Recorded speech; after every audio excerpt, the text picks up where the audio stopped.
السلام علیکم ورحمۃ اللہ۔ اعوذ باللہ من الشیطان اللعین الرجیم، بسم اللہ الرحمن الرحیم، الحمد للہ رب العالمین، والصلاة والسلام علی سید الانبیاء و خاتم النبیین، حبیبنا و حبیب الہ العالمین، ابی القاسم المصطفیٰ محمد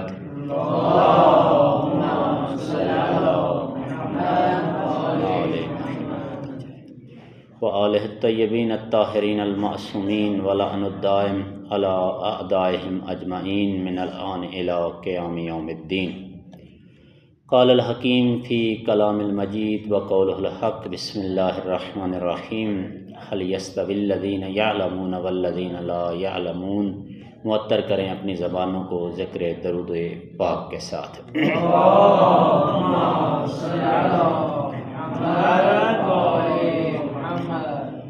میرے لیے نہایت ہی خوش بختی اور سعادت ہے کہ میں آپ عزیزوں کے درمیان میں، آپ جوانوں کے درمیان میں، آپ مستقبل کے معماروں اور مستقبل کے عظیم انسانوں کے درمیان میں ہوں، اور یہ اس سے بڑی خوش قسمتی ہے کہ بہرحال اس پاک اور مقدس بزم میں مجھے لب گشائی کا موقع ملا ہے۔ تو موضوع بحث نظام تعلیم ہے، کیونکہ یہاں پہ تشریف فرما میکسیمم جوانان کا تعلق ایجوکیشن سے ہے، جو بہرحال مختلف اداروں میں اپنے تحصیل علم میں اور کسب علم میں مشغول اور مصروف ہیں۔ تو نظام تعلیم، علم کی اہمیت و افادیت اور علم حاصل کرنے کے آداب سے متعلق میں چند گزارشات آپ کی خدمت میں بہرحال اس مختصر سے وقت میں عرض کروں گا۔ آپ صلوات پڑھیں محمد و آل محمد کی ذات پر۔ اللہم صلی علی محمد۔ خداوند متعال نے عالم کو جاہل پر فوقیت عطا کی ہے، برتری عطا کی۔ فرمایا کہ هل یستوی الذین یعلمون والذین لا یعلمون، وہ جو جانتے ہیں اور وہ جو نہیں جانتے، کیا یہ برابر ہے؟ نہ، کبھی بھی عالم اور جاہل برابر نہیں ہو سکتے۔ ان کی مثال ایسے ہی ہے جیسے سیاہ اور سفید برابر نہیں ہو سکتے، جیسے دن اور رات برابر نہیں ہو سکتے، جیسے نابینا اور بینا برابر نہیں ہو سکتے، ٹھیک ہے؟ اسی طرح سے عالم اور جاہل برابر نہیں ہو سکتے۔ عالم کو اللہ تبارک و تعالیٰ نے بلند مرتبہ عطا کیا ہے، عظمت عطا کی ہے، عزت عطا کی ہے۔ فرمایا کہ علم وہ دولت ہے، علم وہ نعمت ہے کہ جو اپنی ذات میں بھی سلطان ہے، اور جس کے پاس یہ دولت آ جاتی ہے اس کو سلطان بنا دیتی ہے۔ امیر کائنات نہج البلاغہ میں فرماتے ہیں العلم سلطان، علم بادشاہ ہے، اور اس کی خصوصیت یہ ہے، اس کی صفت یہ ہے کہ جھونپڑے میں بیٹھے ہوئے گدھا کے پاس اگر یہ آ جاتا ہے اس کو بادشاہ بنا دیتا ہے، اس کو سلطان بنا دیتا ہے، اپنی ذات میں بھی سلطان ہے اور جس کے پاس آتا ہے اس کو سلطان بنا دیتا ہے۔ لہذا یہ وہ نعمت ہے کہ جو پروردگار عالم نے اپنے محبوب بندوں کو عطا کی۔ ایک اور جگہ پہ صادق آل محمد نے فرمایا کہ رضینا قسمت الجبار فینا لنا علم وللأعداء مال۔ خدایا ہم تیری تقسیم پہ راضی ہیں، کہ تیری ذات نے ہمارے مقدر میں علم لکھا اور ہمارے آدھا یعنی دشمن، ہمارے دشمن کے مقدر میں مال و دولت لکھا۔ آپ کو معلوم ہے کہ انبیاء الہی ہوں یا چہردہ معصومین علیہم الصلاۃ والسلام، ان کی زندگیوں میں ہمیں کوئی بہت زیادہ مال و زر، دولت، امارت، یہ چیزیں نظر نہیں آتی ہیں۔ انتہائی سادہ زندگی، انتہائی کم وسائل کے اندر زندگی، بلکہ پیغمبر گرامی اسلام ایک جگہ پہ فرماتے ہیں الفقر و فخری، کہ میری شاید ظاہری فقر کی طرف حضرت کی اشارہ ہو کہ جس کو ہم اپنی زندگی میں، یعنی جس کے پاس مال و ثروت کم ہوتا ہے، مال و دولت کم ہوتا ہے، ممکن ہے حضرت کا اسی طرف اشارہ ہو۔ فرماتے ہیں الفقر و فخری، میرا فقر میرا فخر ہے، میرے لیے باعث افتخار ہے کہ میں کو بہت زیادہ مالدار یا ثروت مند نہیں ہوں۔ لہٰذا مال کے اعتبار سے اگرچہ بہت زیادہ ثروت مند اور دولت مند نہ تھے، لیکن علم کے اعتبار سے اس مقام والا تک پہنچے ہوئے تھے کہ ایک جگہ پہ رسول خدا نے فرمایا یا علی ما عرف اللہ الا انا و انتا، اے علی اس کائنات میں اللہ کو کسی نے نہیں پہچانا، اگر کسی نے پہچانا ہے تو یا میں مصطفیٰ نے پہچانا ہے یا آپ مرتضیٰ نے پہچانا ہے۔ محمد والا محمد صلی اللہ صلی اللہ محمد ما عرف اللہ الا انا و انتا، خدا کی ذات کو اس کائنات میں سوائے میرے اور آپ کے کسی نے نہیں پہچانا۔ پھر فرمایا یا علی ما عرفنی الا اللہ و انتا، اے علی مجھے بھی اس کائنات میں کسی نے نہیں پہچانا، یا میرے خدا جو میرا پروردگار عالم ہے، جو میرا خالق و مالک ہے، یا مجھے میرے اللہ نے پہچانا ہے یا آپ مرتضیٰ نے پہچانا ہے۔ پھر فرمایا کہ یا علی ما عرفک الا اللہ و انا، اے علی آپ کو بھی کسی نے نہیں پہچانا، یا اللہ آپ کو جانتا ہے کہ جو آپ کا خالق و مالک ہے، یا میں مصطفیٰ آپ کو پہچانتا ہوں کہ جو آپ کا نبی و آقا و مولا اور رسول ہوں۔ تو اگرچہ ظاہری دولت نہ تھی، لیکن علمی اعتبار سے اس مقام والا تک پہنچے ہوئے تھے کہ جہاں پہ کسی کی رسائی نہیں ہو سکی۔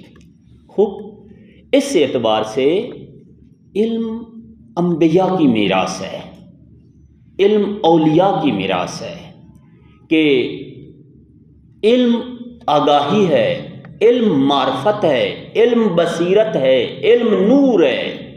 فرمایا العلم نور، علم نور ہے کہ جس کے پاس آتا ہے اس کو نورانی کر دیتا ہے، اس کو بصیر بنا دیتا ہے، اس کو آگاہ بنا دیتا ہے۔ لہذا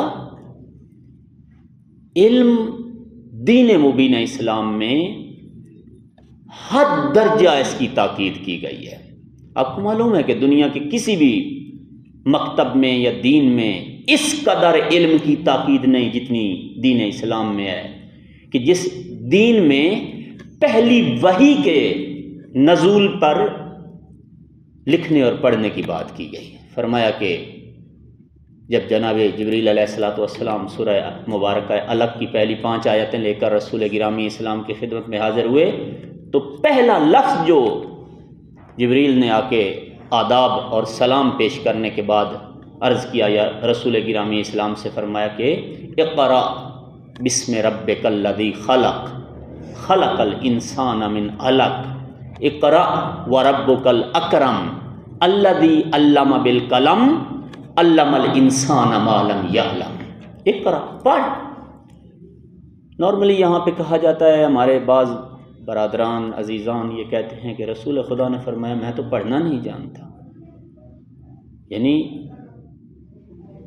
بہت ہی کم علمی کی بات ہے یہ اگر کوئی یہ کہے کہ خدا کسی ایسے آدمی سے کہہ رہا ہے پڑھ کے جو پڑھنا نہیں جانتا، یعنی خدا کو نہیں معلوم کہ یہ پڑھنا نہیں جانتا، اس سے خدا کہہ رہا ہے کہ پڑھ. یعنی خدا کسی ایسے بندے، ایک بچے کو قرآن پڑھنا نہیں آتا، میں کہوں قرآن پڑھ، یعنی 5-4 سال کا یا 3-4 سال کا بچہ ہے، اس کو قرآن نہیں پڑھنا آتا، میں کہوں قرآن پڑھ، بچے پہ اعتراض کیا جائے گا یا مجھ سوال کرنے والے پر؟ ٹھیک ہے نا. کہیں ہر کوئی مجھے کہے گا جناب آپ ایسے بچے سے توقع رکھتے ہیں کہ جو ابھی بول ہی نہیں سکتا،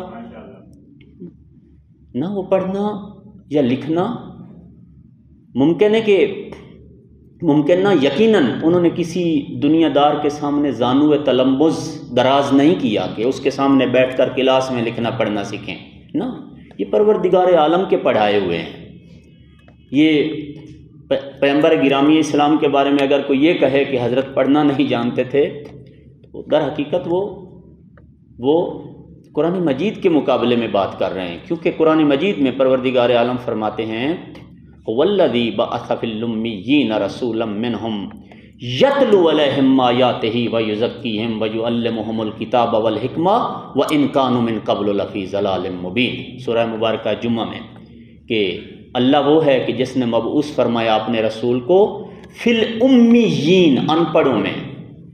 کرتا کیا ہے رسول؟ یتلو علیہم آیاتہ، ان پر اللہ کی کتاب کی آیاتوں کی تلاوت کرتا ہے، ویزکیہم، اور ان کا تزکیہ نفس کرتا ہے، ویعلمہم الکتاب، اور ان کو کتاب کی تعلیم دیتا ہے. کتاب کی تعلیم ان پڑھ دیتا ہے یا پڑھا لکھا دیتا ہے؟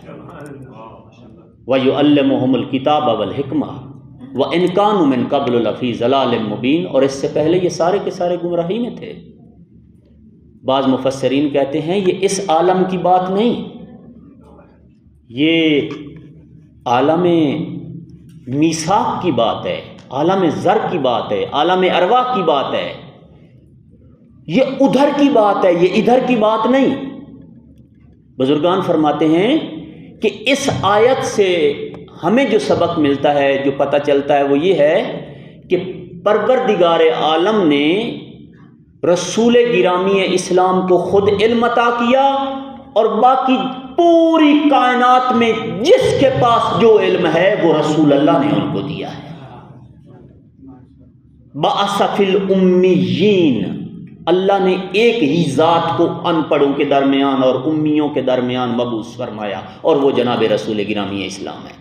گویا پیغمبر گرامی اسلام انبیاء کے بھی استاد ہیں، ملائکہ کے بھی استاد ہیں.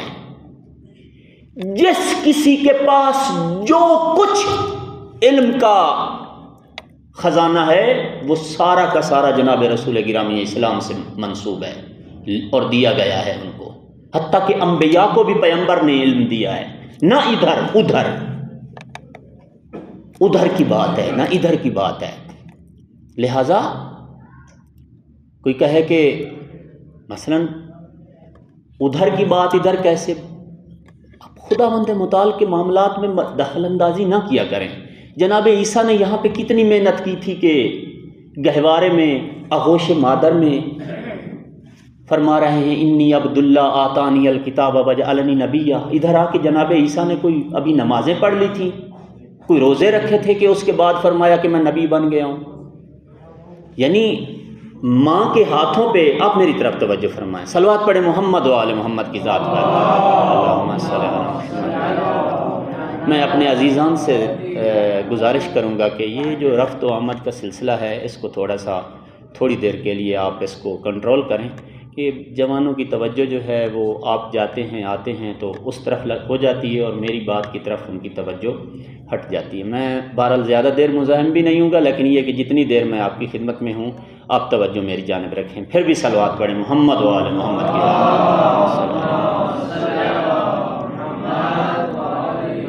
تو کیا بات ہو رہی تھی عزیزان؟ کیا بات کر رہا تھا میں؟ حضرت عیسیٰ علیہ السلام نے جو ابھی ایک دن کے ہیں، آغوش مادر میں ہیں، فرما رہے ہیں کہ میں اللہ کا بندہ ہوں، ہاں انی عبداللہ آتانی الکتاب، کتاب لے کے آیا ہوں، نبی بن کے آیا ہوں. لہٰذا ان معاملات میں مداخلت کرنے کی ضرورت نہیں ہے کہ پیغمبر گرامی اسلام کے پاس علم تھا، کیا تھا، کیسے ادھر پڑھایا، کیسے ادھر پڑھایا. بہرحال مطلب یہ ہے کہ پروردگار عالم نے اس خاندان کو علم عطا کیا، وہ علم کہ جو کسی کے پاس نہ تھا. خوب، لہٰذا علم کیا کرتا ہے؟ علم آپ کو قدرت عطا کرتا ہے. میں ابھی آپ سے پوچھتا ہوں کہ آج آپ جس حال میں بیٹھے ہوئے ہیں اور اس سیاہ رات میں آپ نے یہاں پہ نور اور روشنی کا اہتمام کیا ہے، اور یہ لمپ اور بجلی کے بلب اور دیگر چیزیں یہاں پہ جل رہی ہیں، یہ جو پیش رفت ہے، یہ جو قدرت ہے، یہ جو پاور ہے، آپ کو کس نے عطا کی ہے؟ یہی بجلی آسمانوں میں چمکتی تھی، لوگ ڈر کے اس کو خدا مان لیتے تھے، اس سے ڈرتے تھے اور اس کو خدا کہتے تھے کہ یہی خدا ہے جو بادلوں کے اندر ہمیں اپنا چہرہ دکھاتا ہے. اس کے سامنے جھک جاتے تھے. بے مہار تھا یہ آگ، یہ بجلی بے مہار تھی. لوگ اس کو ڈر کے، جب علم نے ترقی کی تو قرآن نے فرمایا تھا نا وَسَخَّرَ لَكُمُ الشَّمْسَ وَالْقَمَرَ وَالنُّجُومَ وَالْبِحَارَ، مسخر ہم نے لیے مسخر کرنے کا کیا مطلب ہے؟ تمہاری مٹھی میں دے دینا، تمہارے قبضے میں دے دینا، تمہاری دسترس میں دے دینا. فرمایا یہ چاند، یہ ستارے، یہ دریا، یہ سمندر، یہ سب تمہارے لیے مسخر کر دیے ہیں. مطلب کیا ہے؟ مطلب یہ ہے قلم اٹھاؤ. پہلی وحی میں یہی فرمایا جا رہا ہے میرے نبی، یہ قلم پکڑو اور پوری کائنات پہ قبضہ کر لو، اس سورج کو اپنا غلام بنا لو، اس چاند کے اوپر کنٹرول حاصل کر لو، ان ستاروں پہ قابو پا لو، ان فضاؤں پہ، ان ہواؤں پہ، ان دریاؤں پہ، نباتات پہ، حیوانات پہ، چرند پرند، کائنات کی ہر شے پہ قبضہ کر لو. کس کے ذریعے؟ قلم کے ذریعے. ہوا یہ تھا تاریخ اسلام میں کہ مسلمانوں کو پروردگار نے قلم دیا تھا، انہوں نے قلم رکھ دیا اور تلوار اٹھا لی. نتیجہ یہ نکلا کہ آگے چل کر جس کے ہاتھ میں قلم چلا گیا اسی کے ہاتھ میں تلوار چلی گئی. چونکہ تلوار تابع ہے قلم کے، تلوار تابع ہے قلم کے، جس کے ہاتھ میں قلم تھا اسی کے ہاتھ میں تلوار چلی گئی. تو مطلب یہ ہے کہ آج آپ اسلام آباد ایئرپورٹ سے جدہ ایئرپورٹ تک کتنا ٹائم لگتا ہے جی 1-1.5 گھنٹے 2 گھنٹے میں آپ پہنچ جاتے ہیں. اس سے پہلے اگر کوئی یہاں سے حج کرنے جاتا تھا تو کتنا ٹائم اس کو چاہیے ہوتا تھا جی؟ شاید 2 مہینے 3 مہینے 2.5 مہینے. ٹھیک ہے، 2.5 مہینوں کا جو فاصلہ تھا وہ 2 گھنٹے میں طے کرنے کی آپ کو طاقت اور قدرت کس نے دی ہے؟ علم نے. وہ جو مہینوں اور سالوں کے کام تھے آج پلک جھپکنے سے پہلے آپ کر لیتے ہیں. مشرق کی خبریں مغرب اور مغرب کی خبریں مشرق. گویا دنیا کو آپ نے ایک دہکدہ بنا دیا ہے، ایک گلوبل ولیج بنا دیا ہے. یہ پاور آپ کو کس نے دی ہے؟ خاندان نے دی ہے، قوم نے دی ہے، قبیلے نے دی ہے، پارٹی نے دی ہے، دولت نے دی ہے. کس نے دی ہے؟ علم نے، اور فقط علم نے دی ہے، علم نے عطا کی ہے. لہذا علم کیا کرتا ہے؟ جس کے پاس آ جاتا ہے اس کو سربلند کر دیتا ہے، اس کو وہ طاقت عطا کرتا ہے. آج آپ 1000 من لوہا ہوا میں اڑا چکے ہیں. یہ پاور انسان کو کس نے دی ہے؟ علم نے دی ہے. لہذا علم سلطان ہے، علم بادشاہ ہے. خوب چلتے ہیں. 1-2 باتیں میں علم کے حاصل کرنے والے سے متعلق بھی کر دوں. یاد رکھیے علم پاک ہے اور یہ اپنا مسکن پاک جگہ پہ بناتا ہے، نجس جگہ پہ علم اپنا گھر نہیں بناتا. میں نے عرض کیا نا کہ العلم نور. نور کیا ہے؟ ایک جگہ پہ قرآن مجید میں اللہ فرماتے ہیں اللہ نور السماوات والارض، زمین و آسمان کا نور خود خدا ہے. ٹھیک ہے، نور کس دل میں اپنی جگہ بنائے گا؟ جو سارا دن آلودگی سے بھرا ہوا ہے، جو ادھر ادھر ہر وہ جو دل چاہے کرے نا.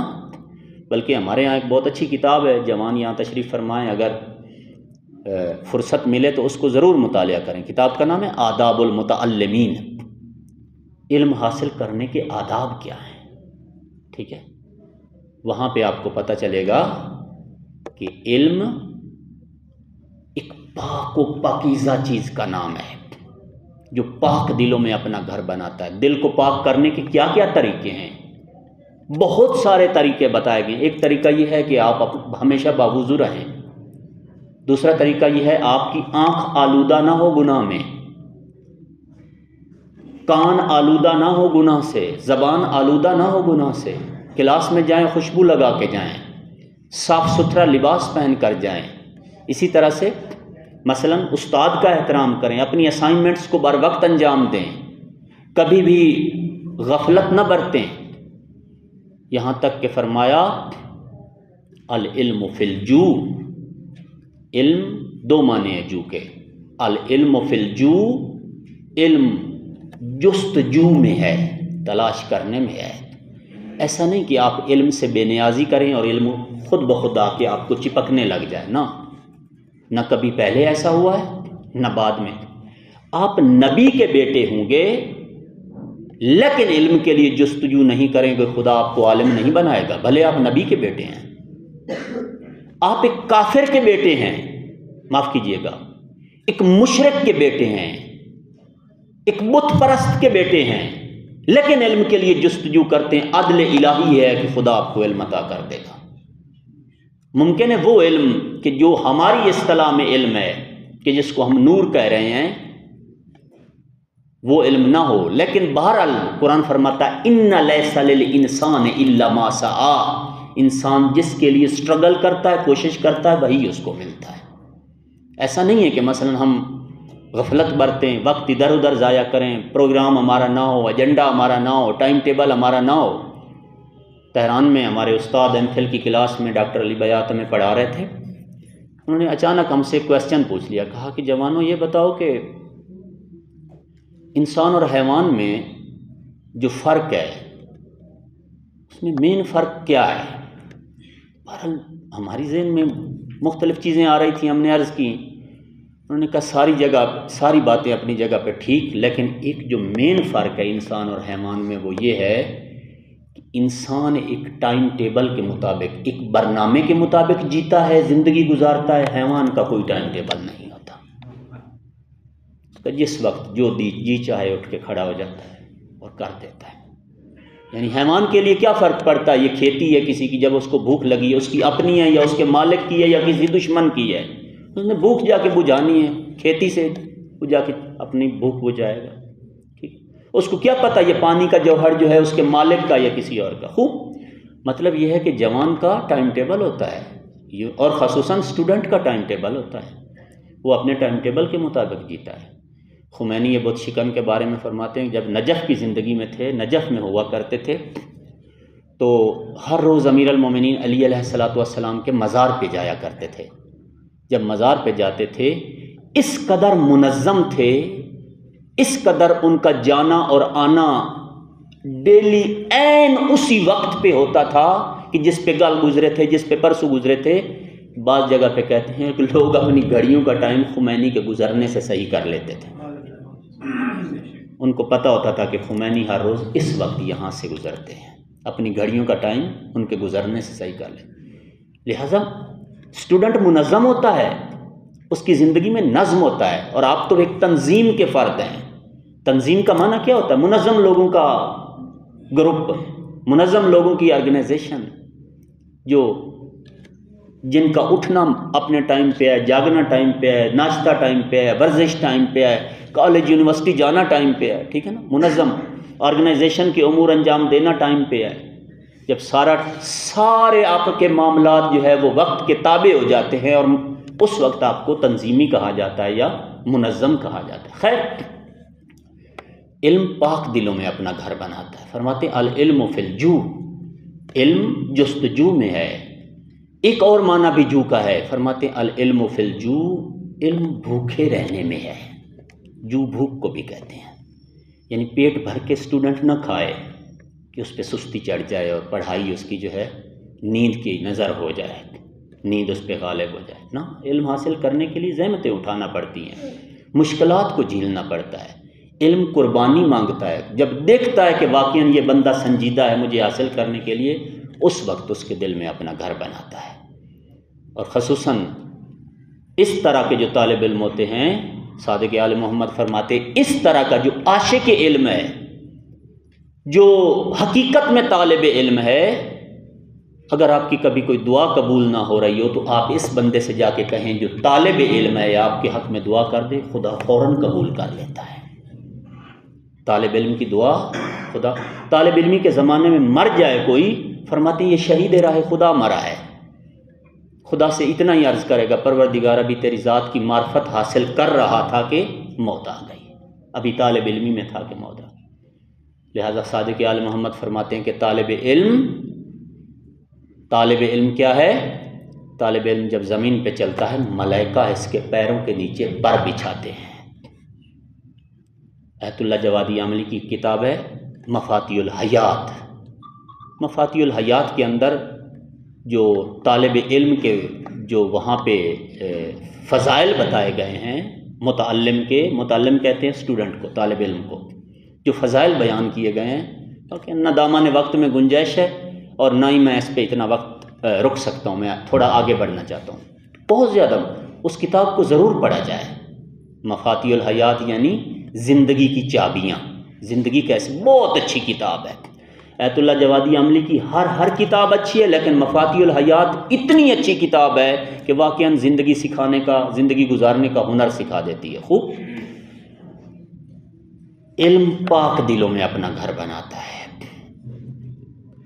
اب چلتے ہیں نظام تعلیم کی طرف، جہاں پہ علم اپنی جگہ پہ اہم ہے، جہاں پہ سیکھنے والے کے آداب ہیں، وہیں پہ وہ لوگ کہ جو نظام مملکت جن کے ہاتھ میں ہے، جو سربراہان ملک و ملت ہیں، جو حاکم ہیں، ان کے لیے بھی اسلام کے حکم کے مطابق اور دین اسلام، مبین اسلام کی تعلیمات کے مطابق ان کے لیے بھی حکم ہے کہ ایسا نظام تعلیم بنائیں کہ جس نظام تعلیم میں ایک مسلمان واقعاً وہی علم حاصل کرے کہ جس کے حصول کے بعد پروردگار عالم اس سے راضی اور خوش ہو جائے. یعنی فرمایا حدیث پیغمبر کی کہ جو کوئی بھی علم اللہ کے سوا کسی بھی مقصد کے لیے حاصل کرتا ہے اس کا ٹھکانہ جہنم ہے. علم کا حصول کا مقصد کیا ہونا چاہیے؟ جاب. بہت سستا بیچا ہے خود کو آپ نے اگر جاب کے لیے پڑھ رہے ہیں، یعنی آپ کی زندگی کی قیمت جاب ہے. علم کے حصول کا مقصد کیا ہے؟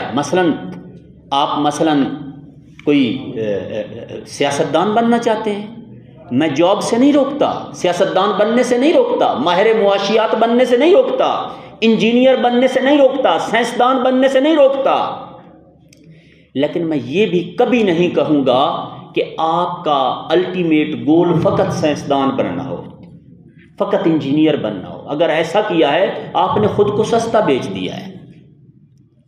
آپ کی زندگی کی کم از کم قیمت، امیر المومنین نہج البلاغہ میں فرماتے ہیں کہ آپ کی زندگی کی کم از کم قیمت خدا کی جنت ہے. خدا کی جنت ہے. جنت سے سستا خود کو نہ بیچیں.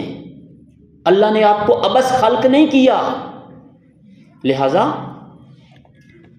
جو نظام تعلیم کو ترتیب دینے والے ہیں ان کے لیے بھی ضروری ہے کہ وہ ایسا نظام ترتیب دیں کہ جس نظام میں رہتے ہوئے ایک مسلمان طالب علم سب سے پہلے معرفت اللہ حاصل کرے اور اس کے بعد اپنے زمانے کے وہ تمام ریکوائرڈ نالج کہ جن کی معاشرے کو، ملک کو، ملت کو ضرورت ہے، کہ جن کے حصول کے بغیر ہمارا ملک ترقی نہیں کر سکتا، ہماری قوم کمال تک نہیں پہنچ سکتی، ان تمام علوم کا اہتمام کیا جائے. نہ یہ کہ بچے کو غلامی کی زبان سکھانے پہ اس کی ساری زندگی آپ جو ہے اس کی ساری انرجی ویسٹ کر دیں، اور جس زمانے دنیا کے بچے جو ہیں وہ نالج گین کر رہے ہوں، آپ کا بچہ غلامی کی زبان گین کر رہا ہو. واٹ از دس؟ کیا آپ بچوں کو سلیو بنانا چاہتے ہیں؟ کب تک ان کو سلیوری میں رکھنا چاہتے ہیں؟ کب تک ان کو غلامی میں رکھنا چاہتے ہیں؟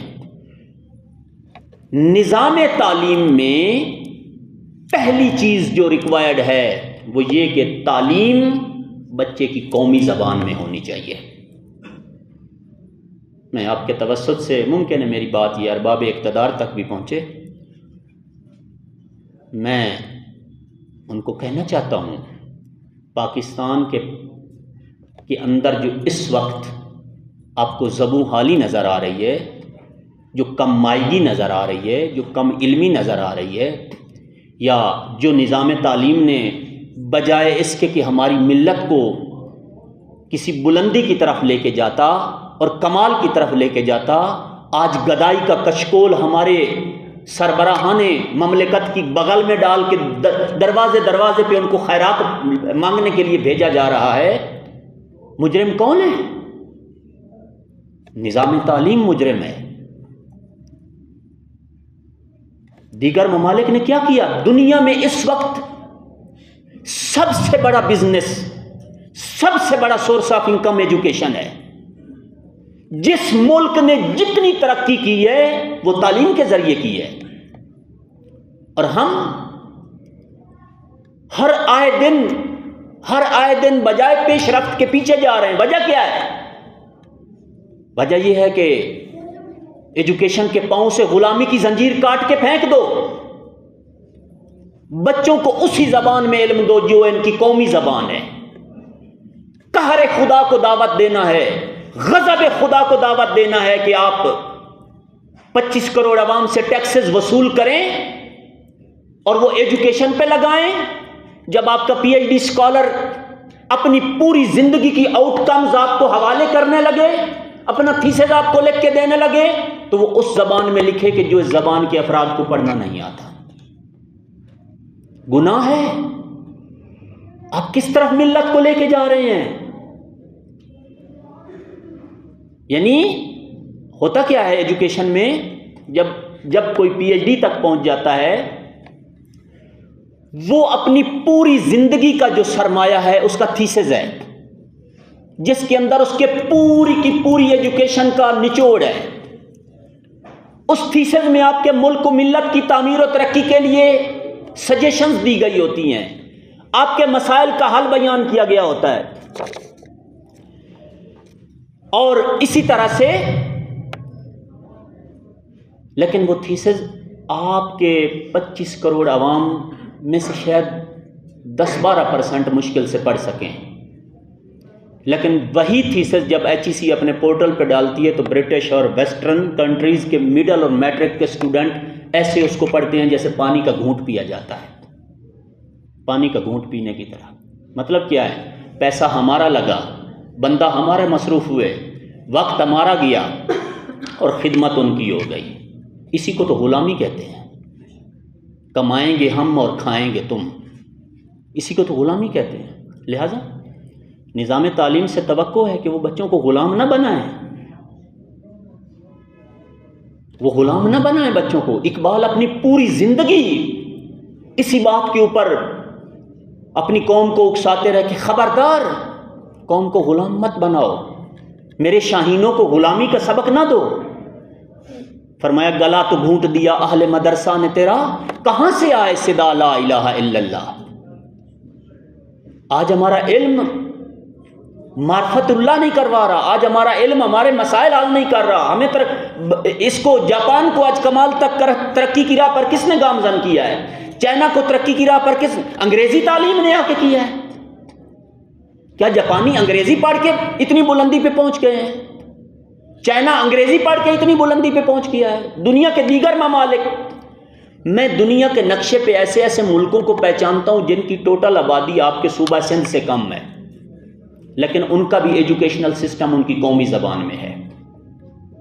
بہت ساری باتیں بہرحال میں لکھ کے لے آیا تھا نظام تعلیم کے حوالے سے جو آپ سے کرنا تھی، میرا وقت پورا ہو گیا اور مجھے برادران نے یہ کاغذ جو ہے پرچی میرے سامنے بھیج دی ہے۔